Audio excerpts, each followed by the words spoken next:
Okay. Good evening, everyone, and welcome to the Brian Crombie Radio Hour on Saga 960.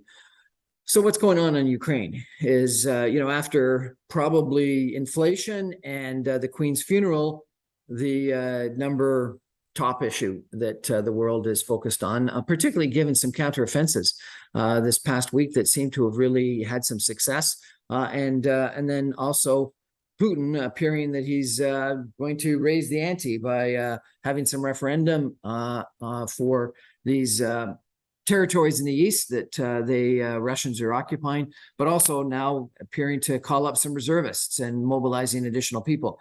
So I thought I'd check in with a gentleman that I've been following on LinkedIn quite a bit. Peter Dickinson is his name. He's the Ukraine alert editor at something called the Atlantic Council, and he's joining us today from Kiev, Ukraine. Peter Dickinson, welcome to the show, sir. Hi, thanks for having me. Good to join you. Thank you for joining us. So tell us a little bit about, why you're in Kiev and what the Ukraine alert editor at the Atlantic Council is all about. Well, I've been in Kiev for many years. I came here originally after graduation. I'm British. I'm from Liverpool originally. I graduated in the late 1990s and worked with the British Foreign Office in Ukraine. So I came here initially for a very short period and essentially fell in love with the country, decided to stay for another year, became 2 years, became 5 years. I married. I have a family here now, and I've been here for more than 20 years. So that's my story, which is quite a common story for the expats in Ukraine. Very often they come here by chance and fall in love with the country and end up staying.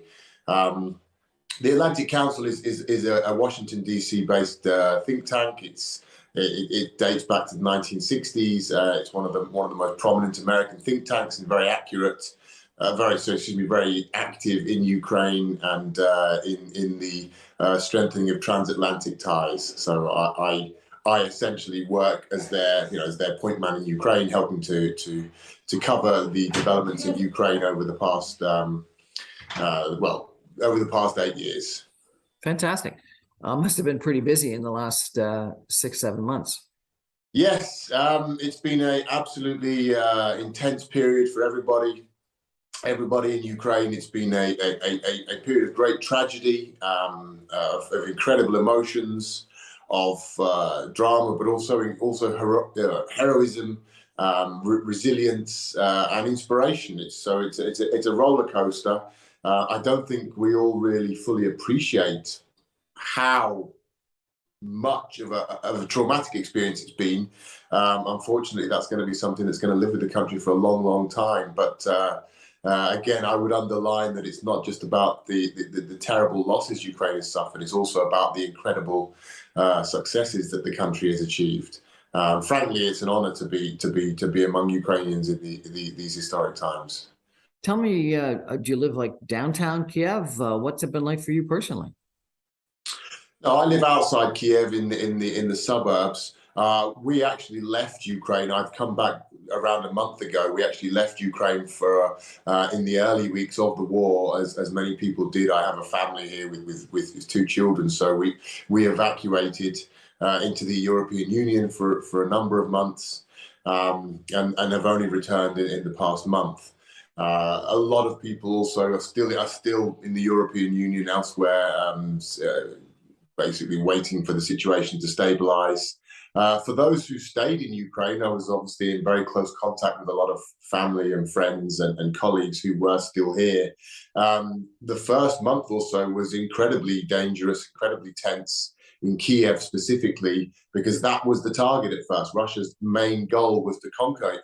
The goal was basically to decapitate Kiev, decapitate the Ukrainian government in Kiev, rather, to take the city, the capital city, and essentially, by doing so, take over the country. So they launched a all-out attack on Kiev, which was touch and go for a number of weeks. It wasn't clear whether Kiev would be able to stand or not. personally, but I was watching that obviously with huge trepidation, and also from a personal point of view, very concerned about our home that we left behind, whether it would still be standing or not. Many homes were not. Much was destroyed. There were very large battles fought around Kiev, but after a month, essentially Ukraine won that fight. They defended Kiev, and Russia retreated and withdrew from the north of Ukraine entirely. And I think that was the point after that first month where a lot of people started to finally believe that Ukraine could actually win this, that Ukraine could not just survive, could actually win. And the mood changed notably then. And ever since then, really, it's gained momentum, the sense of self-belief in Ukraine and the belief in Ukraine amongst the country's partners. If you look at the amount of support that Ukraine's received, and the military aid in particular, it really started to gain momentum after the victory at Kiev, after that first month, when the foreign community, the international community, started to think, okay, we can arm Ukraine and it can make a difference. Because before that, there was a sense that we can pour some weapons into Ukraine, but Russia's going to take over and it's going to take these weapons anyway. So we're basically giving them to Russia. Kiev isn't that far from the Russian border or the Belarus border, I understand. And they actually got into the northern suburbs of Kiev. Why do you think the Russian offensive in Kiev back in the early days of the war did not succeed? Well, you're right. It's not far. I mean, they came via Belarus into Kiev mostly. Some came via Russia, but if you look at a map, you'll see Belarus is closer. It's a few hundred kilometers as the crow flies. The main problems they had were, first of all, logistical. They were not very. The Russian army, although on paper it looks very impressive, actually proved to be not a very effective fighting force, and not very good coordination between the different aspects, the different units and the different military groups. They weren't very well coordinated. They weren't always very well supplied. But fundamentally, I think it's much more informative to talk about Ukrainian success than Russian failure here, because Ukraine really did achieve great success. They had a very, very inventive approach. They were very quick to respond. I think the Russian military hierarchy is still pretty Soviet, the way they organize things. It's very, very vertical, top down. There's not a lot of initiative going on there. The Ukrainian military is the exact opposite. You've got to bear in mind that this war began 8 years ago with the siege of Crimea, and Ukraine has been undergoing very, very dramatic military reforms ever since then. So when the full-scale invasion began in February, Ukraine was actually in a much stronger position to deal with it than Russia. Russia being, as I say, much more Soviet, much more top-down, and more sort of old-school approach, whereas Ukraine was all about local commanders on the ground making decisions. And so you had a lot of very, very clever little episodes going on where Ukrainians were able to ambush and sabotage individual Russian units. There was a lot of volunteerism. Huge numbers of Ukrainians were joining the ranks, and basically a sort of people's army emerged, cobbled together with whatever.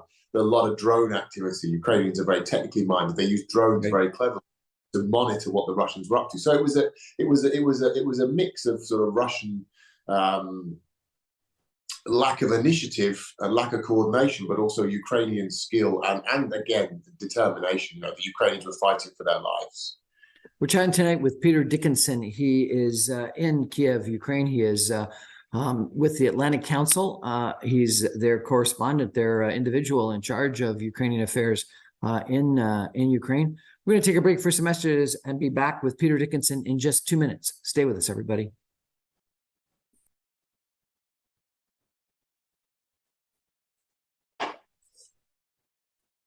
Welcome back, everyone, to the Brian Crombie Radio Hour on Saga 960. My guest tonight is Peter Dickinson. He is in Kiev, Ukraine. He has an interesting role as Ukraine alert editor at the Atlantic Council, which I understand is a Washington, D.C. organization. And you've been there for, you said 20 years? Correct, yeah.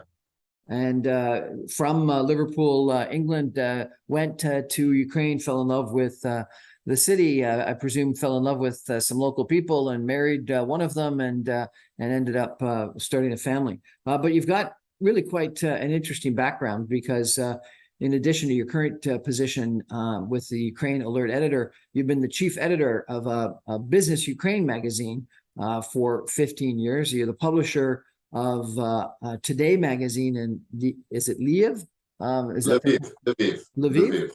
You're the founding chief editor of Ukraine Today, the founding general producer of the Jewish News One, the chief editor of What's On in Kiev magazine, and an information coordinator for the British Council. So you've had numerous different functions in publishing and in what's going on in Ukraine. I'm very interested in some of the posts that you've posted most recently, and you've been quite prolific in keeping me and obviously a lot of people informed of what's going on. Tell me, what do you think is going on? There's this offensive in the east that Ukraine seems to be doing well. There's new calls for American tanks. Some of the artillery that has been recently provided seems to be having an impact. And then yet Putin goes on national TV in Russia and calls up reservists. So what's your assessment of where we are? What's the state of play in the war? Well, Putin's comments today are very, very significant. Putin's comments today really tell the story of where we are in the war today, because this was pure desperation. Russia has only ever announced a mobilization 3 times in the country's history. One time was in 1914, in July 1914. So that's the First World War. The second time was in June 1941, which is World War II, the Operation Barbarossa, the Nazi invasion of the Soviet Union. And now we have the third. So that gives you a sense of how dramatic a step it is from a Russian perspective. This was something that Putin did not want to do. We're in the 7th month. We're approaching the 7-month milestone of the invasion. Putin has resisted the idea of mobilization consistently throughout this whole period, and also his propaganda machine has consistently said there will be no mobilization. Do not panic. Do not worry about it. It won't happen, because he understood that it's a great political risk to say to the Russian people, okay, now you're going to have to fight the war. It's all very well for Russians to say, yeah, we like the war, we don't like Ukraine, we hate the West, and it's on TV. But when they have to go and fight themselves, it's a very different thing. And this is a test of how popular Putin really is. And I think it's a test he will fail, and he knows that, which is why he resisted it. But now he's done it. So it tells its own story, really. This is desperation. And the other part of today's announcement, of course, was the very explicit threat of nuclear weapons, of using nuclear weapons. He's essentially said, Russia has said, they're losing the war on the front, although of course they don't use such terms, but they're losing the war on the front. As you say, Ukraine is advancing in the south and especially in the east. Russia is struggling to hold back. So what they've said basically is, okay, we're going to hold snap referendums on these territories that we still hold, beginning in 2 days' time. So you can imagine how legitimate these referendums are going to be. At the barrel of a gun, within a couple of days, they're going to basically, of course, falsify the results. They're going to declare within 4 or 5 days that these territories have all voted yes, they all want to join Russia, and they are all officially part of Russia. At which point Putin can say, right, any more further Ukrainian advances are attacks on Russian soil. And that triggers a nuclear response, according to Russia's military doctrine. So Putin today spelled it out. He's basically said, I'm annexing the territories that we hold now. If you do not stop, cease and desist, essentially, if you don't basically accept that, then it's going to be a nuclear option. We're going to nuke Ukraine, and perhaps who knows what else. So it's really about as extreme as you can get. It's pretty direct blackmail. It's an ultimatum to the West, and it signals how desperate Russia is. Do you believe him? Honestly, no, I don't. However, I must be honest and say I did not believe he would launch a full-scale invasion in February, and he did. I did not believe in February 2014 that he would launch an invasion of Crimea, and he did. So there's a record here of people like myself and other people who are familiar with Putin, familiar with the realities, saying he won't do it, and he does do things. So it's dangerous. I certainly wouldn't take it lightly, but I do feel that the idea of actually deploying nuclear weapons, it's such a well-established red line. It would plunge Russia into a crisis of unparalleled proportions in terms of the international isolation Russia would face. I don't know whether it would necessarily provoke a nuclear response from the West. Frankly, I doubt that. But it would certainly provoke a massive international response. And Russia would find that even those countries which currently are prepared to perhaps hold their noses and support Russia, I'm thinking mostly here of China and India, would turn around and say, no, we're out. That's beyond all limits. But right now, I think it's crucial that the international community responds to this. Although, yeah, I'm saying, yeah, fundamentally, I think it is a bluff. They need to be very clear, I think, in their response, because this is a very, very slippery slope. If you imagine if it were to work, what's the consequence? What's the logical conclusions there? Well, this works, so then why not do it elsewhere? Why not say elsewhere, we're going to do this? If you interfere, we'll nuke you. It's about as dangerous as it gets in terms of the threat that he's made. Why do you think the West won't respond or shouldn't respond? You mean in terms of nuclear response? Yes. Yeah. I think that mutual assured destruction or equal response, equal measured response has sort of been the principles that people have gone by, such that if you use conventional, we'll use conventional. If you use something more, we'll use something more. You don't think that's what should happen? I mean, they may, and I think there's a strong argument for doing that. I'm speculating in terms of what I think is realistic in terms of the Western response. It may be that they would do that. They may. I mean, for example, again, to just explore scenarios. If Russia were to use a tactical nuke in an isolated place, not to cause maximum devastation, but to make, to send a message, as it were, perhaps in Ukraine, perhaps not even in Ukraine, then the West may want to do something similar. They may want to also demonstrate that and use nukes. They have other options. I mean, they may say, okay, we're going to come into Ukraine with NATO troops. We're going to bring them in and we're going to establish a no-fly zone, for example, or we're going to carry out conventional airstrikes on Russian facilities in Ukraine. Sorry, not in Ukraine, in Russia itself. There's a lot of options that can be done. And I think, it's not necessarily guaranteed that they would immediately say, okay, they've used a nuke, we're going to nuke back. It may happen, but it's not guaranteed. But I think even if that didn't happen, the consequences for Russia would be catastrophic, and it would be very hard for the Putin regime to survive. Whereas what it's done in the past, even the current invasion, there is reason for the Russians to assume that they could somehow get away with that, with some minor sanctions costs, with some minor international costs. Whereas I think the use of nuclear weapons, they could not, even in their wildest dreams, think we'll get away with that. No one will really, cause a big scandal about that. That's going to be about as big as it gets. So right. It's still a red line.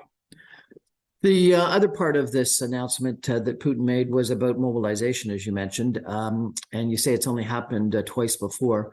How big of a threat is that? What the reports we get is that the Russian army is not well equipped, don't have the wrong clothes, wrong uniforms, winter boots and winter coats, according to some reports. And the tanks are not well maintained. The military is outdated. If they have a whole bunch of reservists show up, are they actually going to be able to make much of an impact? Well, that's a very good question. I mean, that is the question, frankly speaking. You're quite right. The Russian military has been badly exposed by the invasion. On paper, it is, it was routinely regarded as the number 2 military in the world. It was regarded as a formidable force, and people just assumed that was true, largely based on the information that the Russians themselves provided. We now know that a lot of that information was incorrect. One of the key factors here is corruption, that a lot of Russian military hierarchy was stealing things and putting them down on paper as existing. A lot of Russian tanks that exist on paper actually as simply shells. They've been, all the inside technologies have been gutted and sold off or cannibalized. So the Russian military has been one of the great losers of the invasion. Their reputation is essentially in tatters now, and there are real serious questions over how these troops, these 300,000 mobilized soldiers who now are expected to be gathered together. Of course, they need to be fed, they need to be armed, they need to be dressed, they need to be given all the basic training and equipment. Now, what is that equipment going to be?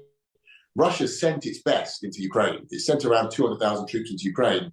A lot of those soldiers are now dead. Tens of thousands, certainly. We don't know. Ukraine says around 50,000 dead.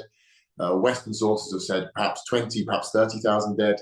Then you add in the wounded, which is probably 2 or 3 times that number. So we're talking about between around a third, perhaps a quarter to a third of that entire invasion force is gone now, are no longer in the field and are either dead or wounded and out of picture. So, and they're the best, and they were armed the best, and they were very often trained the best, and they had years of experience, and they'd fought in previous combat zones, and they're gone. So you have to wonder what this 300,000 troops, which is a good, it sounds like a good number, but who are these people? What background do they have?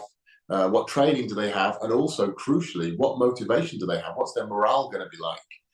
Russia is suffering from grave problems with its morale now. And again, today in the mobilization orders, they introduced new laws specifically saying, if you don't want to fight, you go to prison. Now, those laws didn't exist before for contract soldiers in the current circumstances. Now they do.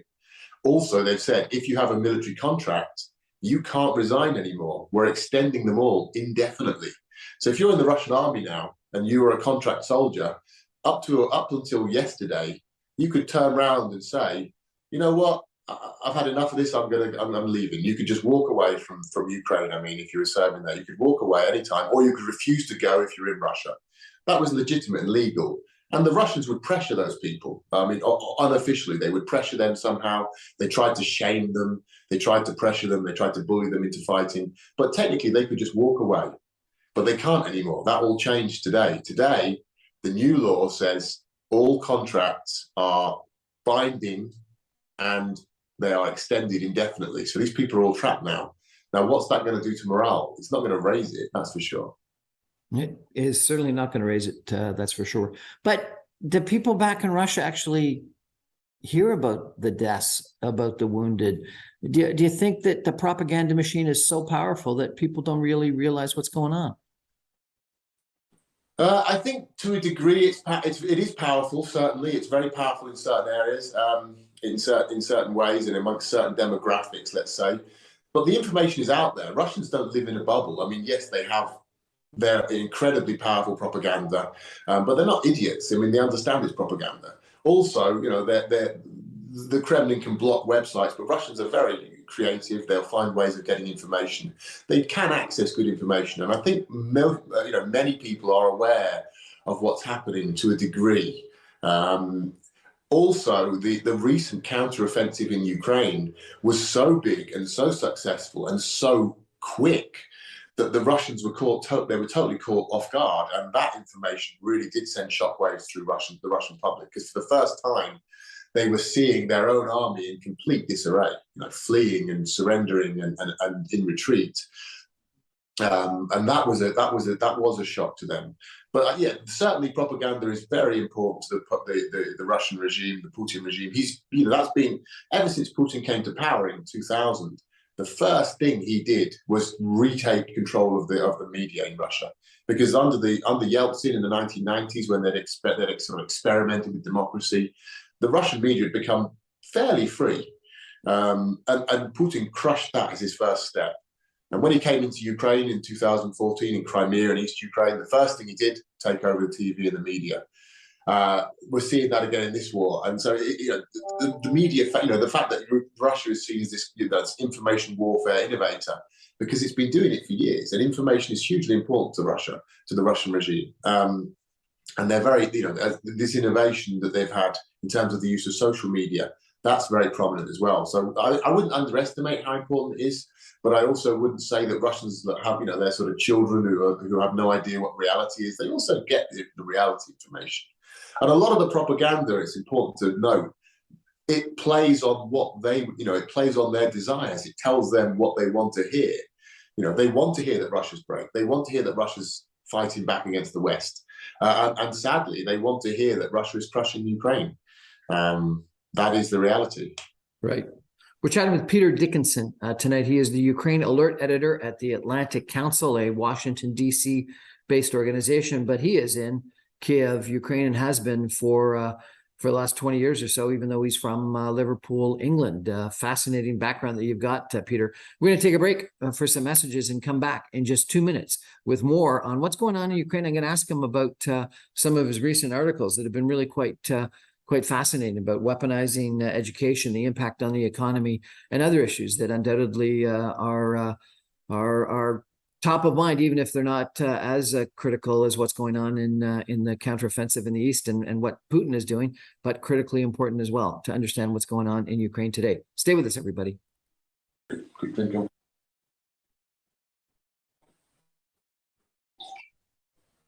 Welcome back, everyone, to the Brian Crombie Radio Hour on Saga 960. We're talking about Ukraine today and the Russian invasion of Ukraine, the status of the war. Our guest is Peter Dickinson. He is the Ukraine alert editor at the Atlantic Council. He's got really quite an extensive background in journalism in Ukraine. He lives today in the southern suburbs of Kiev, Ukraine. Looks like you got a great bookshelf there behind you, so you're well read, sir. Yeah, don't leave home without it. Yeah, no, that's my pride and joy. Yeah, you got to have it. So let me ask you about a couple of other issues that are related to the war, but not directly related to the topics we've been talking about in the last little while. You published just a couple of days ago an article about weaponizing education. Russian targets school children in occupied Ukraine. Tell us about that, sir. Well, the Russian attack on Ukraine is not simply a border dispute or a geopolitical squabble or even a territorial dispute. It is a campaign to eradicate Ukraine.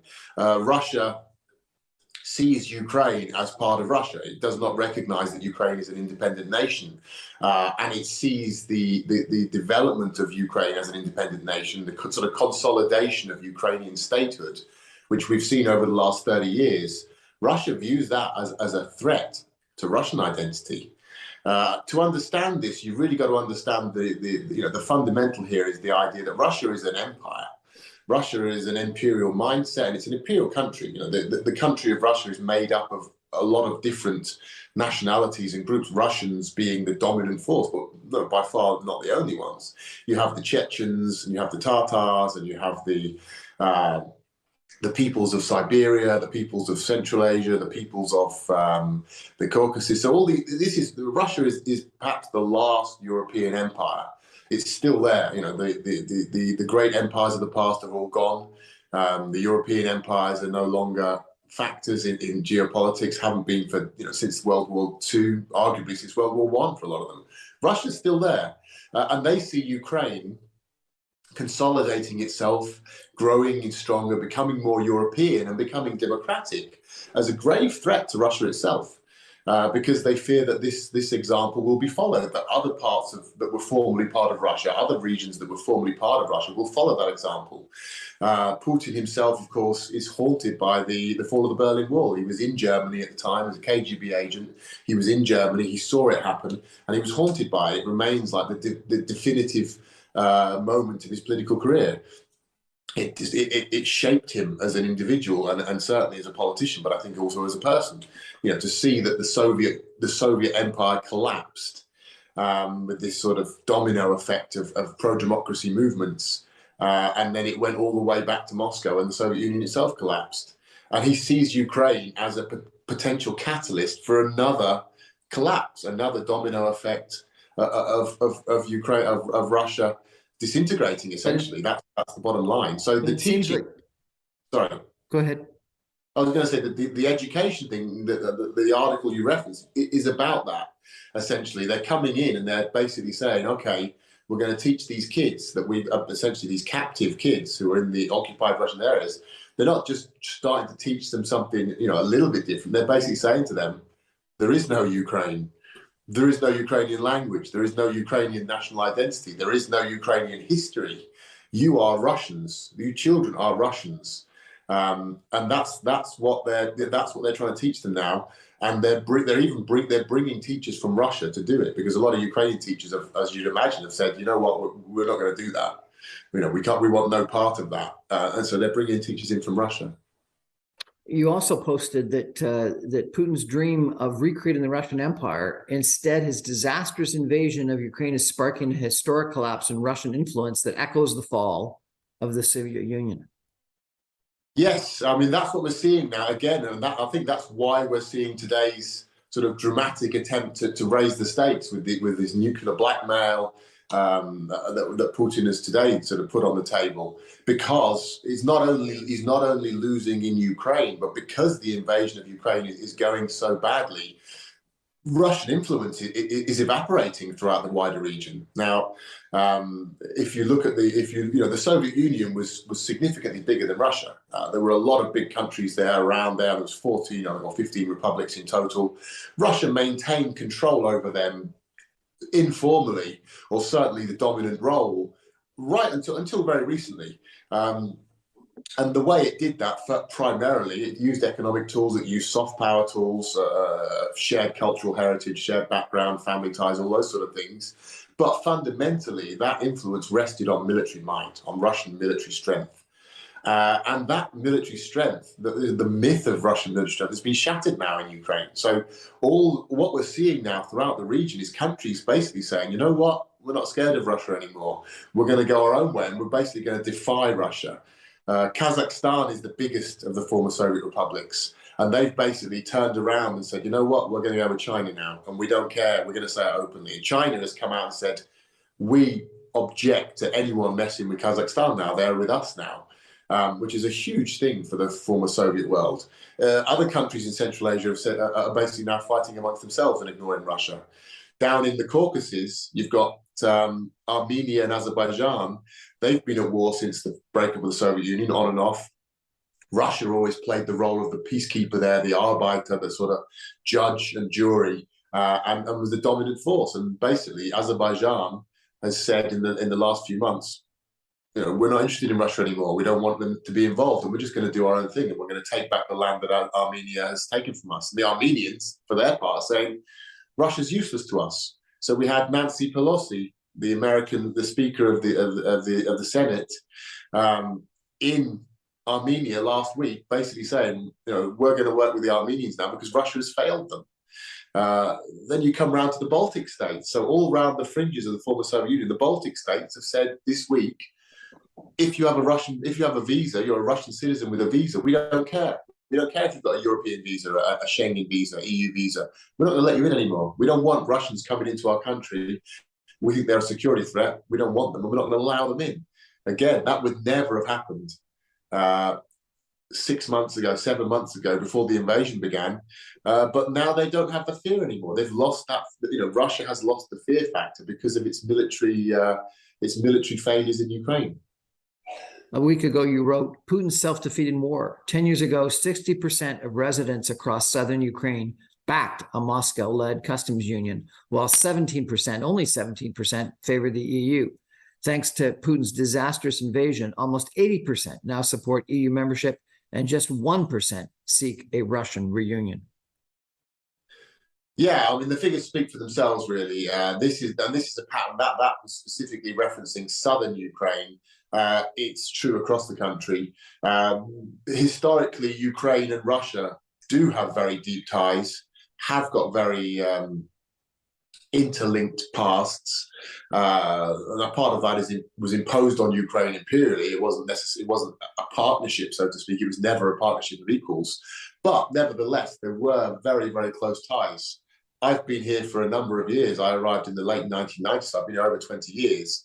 And I can remember a time when there really was a very, very close relationship between Russia and Ukraine. And you would often encounter people who would say, you know what, we don't really see much. We don't really differentiate.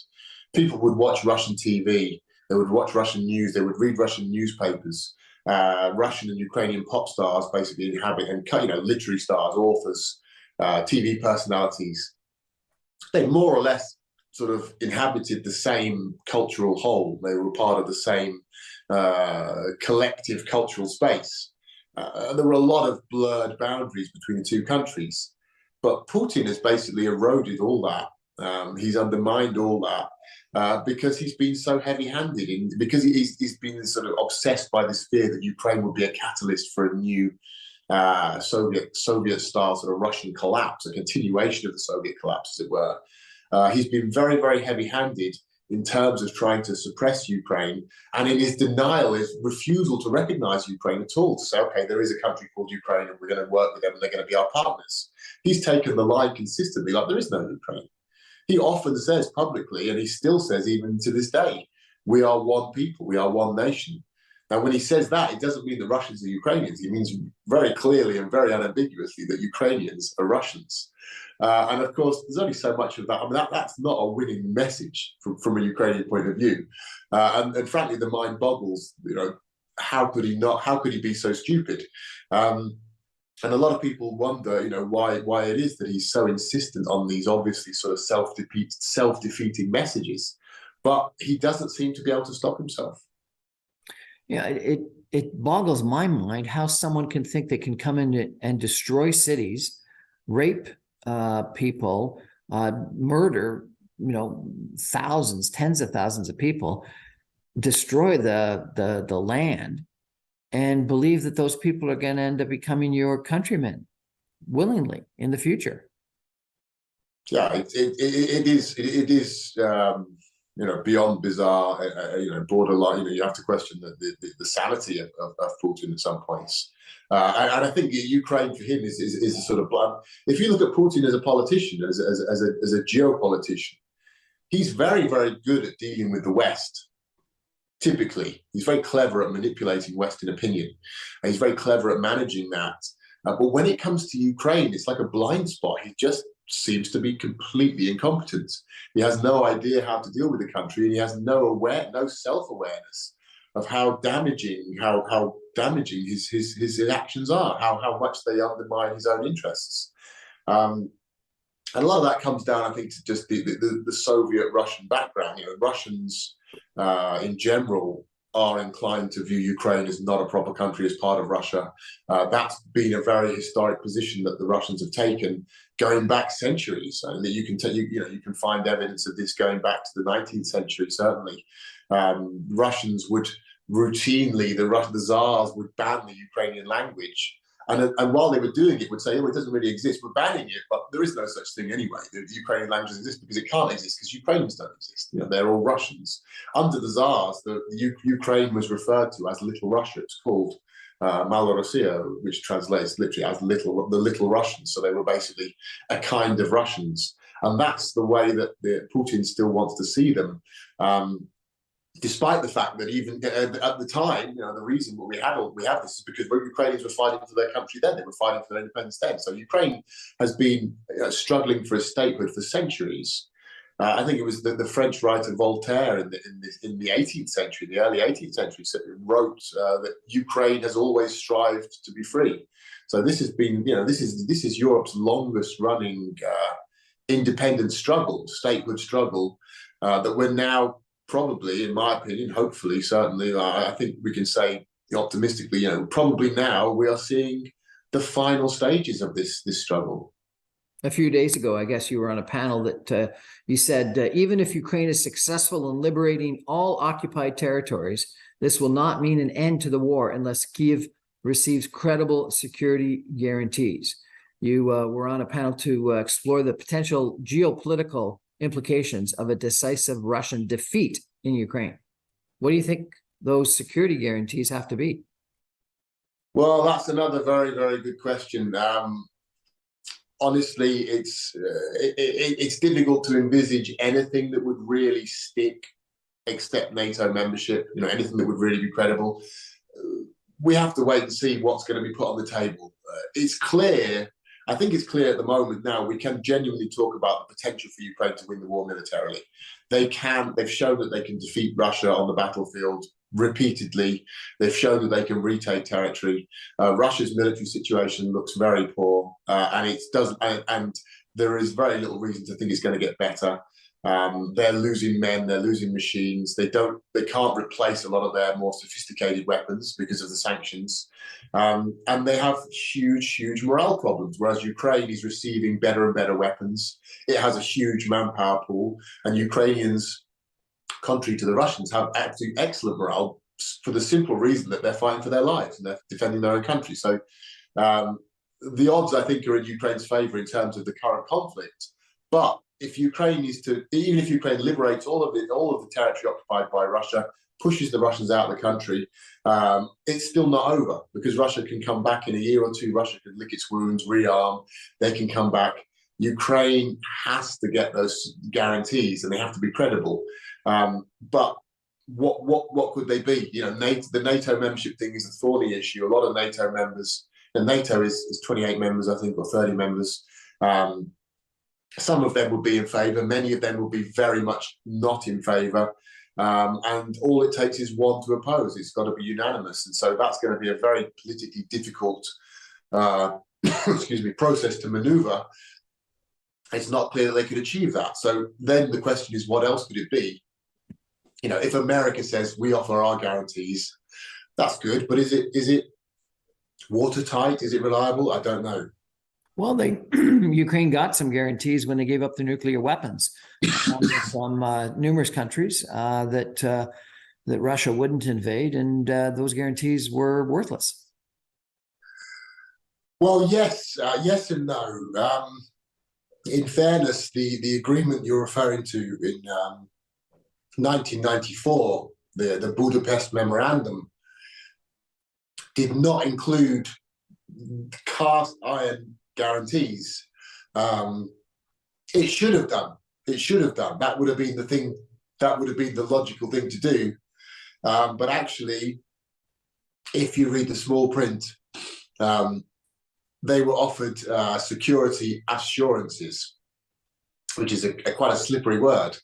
What essentially happened was the signatories, Russia, Great Britain, America, and later on, France and China also signed up to the document. What actually they committed to was that they would themselves not attack Ukraine. So America said, yeah, we're not going to attack Ukraine. So when Russia attacks Ukraine, America is not obliged to defend Ukraine. They say, well, terrible thing there, but take it up with Russia. They can, they said we'll have Europe, we'll have UN meetings, we'll have this, we'll do that, we'll have consultations. But there were no Article 5 NATO guarantees of attack on one is an attack on all, and we will defend them. That doesn't exist. The only cast iron guarantees is NATO membership. So that's what you think needs to happen, NATO membership. That's interesting. We're chatting today with Peter Dickinson. He is the Ukraine alert editor at the Atlantic Council about what's going on in Ukraine. We're going to take a final break for some messages and be back with some concluding comments in just 2 minutes. Stay with us, everybody. Okay. Welcome back, everyone, to the Brian Crombie Radio Hour on Saga 960. I've been chatting tonight with Peter Dickinson. He is the Ukrainian alert editor at the Atlantic Council. He's in Kiev, Ukraine. He has been there for 20 years.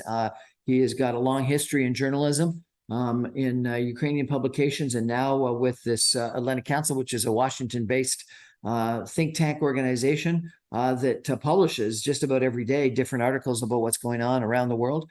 I've just started following them since following you, Peter, and I'm really quite impressed with a lot of their writings.